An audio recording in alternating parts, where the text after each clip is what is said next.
I'm Rob. And I'm Matt. And this is the To The Top review by Barefoot Gaming.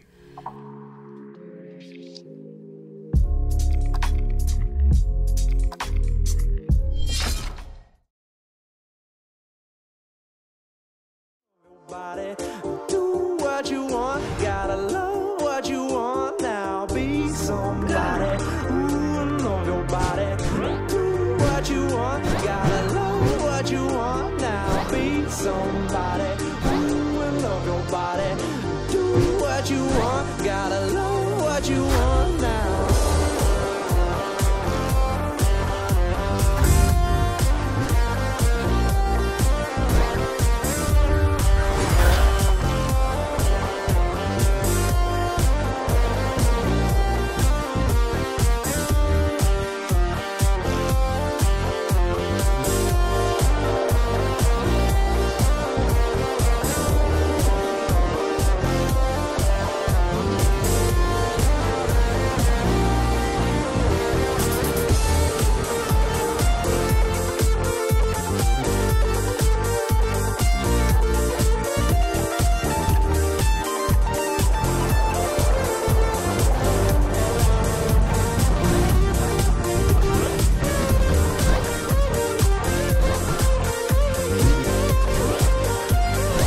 Parkour Simulator is probably the best thing I would use to describe what kind of game this is.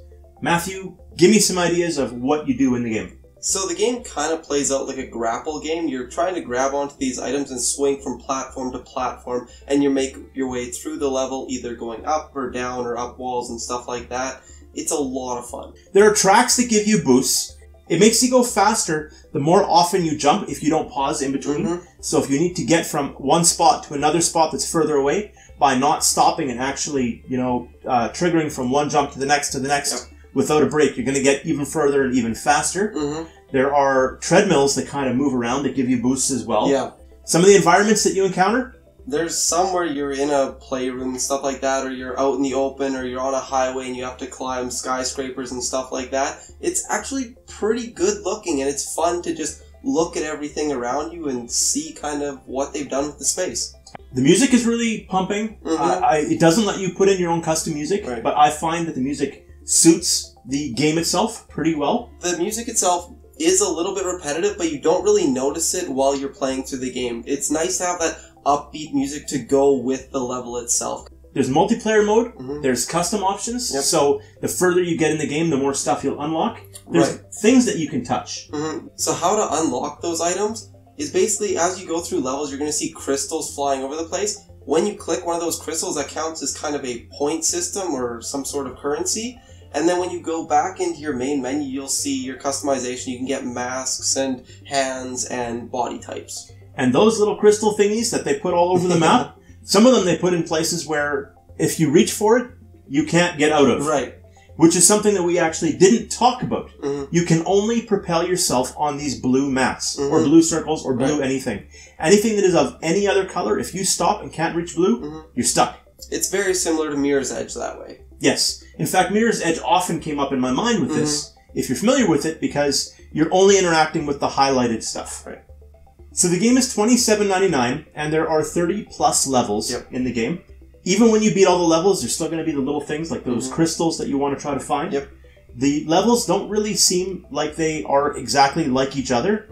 It doesn't feel like a reskin of being in the toy room, for example. It feels like a totally different environment. So there is freshness in almost every level, and once you beat a level, you want to beat it faster and faster and faster. And you need to find all the crystals to be able to unlock all your stuff. And as you go through the levels, there's easy, medium, and hard. And you'll definitely know when you hit the medium levels or when you hit the hard levels. There's a big difference between them. Yeah, it'll make you work for it because you'll have to jump further. You'll have to reach around a corner before you can leap up. Because the blue spots aren't necessarily in a spot where you would just think they'll be. They make you look for them a little bit, which messes up your timing. So $27.99 is the price of this game right now, Canadian.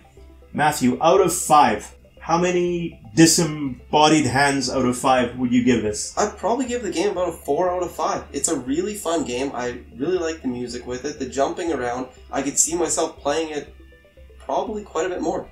I would give this a 4 out of 5 myself as well.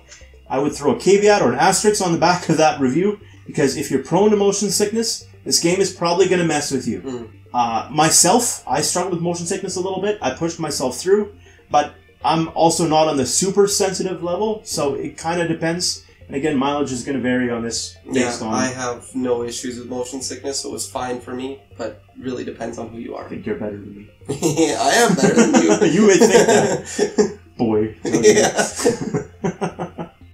So at this point, we're going to bat our eyelashes at you. And hope maybe we get a couple more subscribers based off this. You guys are awesome. We love to hear from you. We get a kick out of every new subscriber we get, and it drives us to put more and more of these reviews out here. Thank you so much for being great YouTubers, and we'll talk to you again real soon. See ya. Yeah.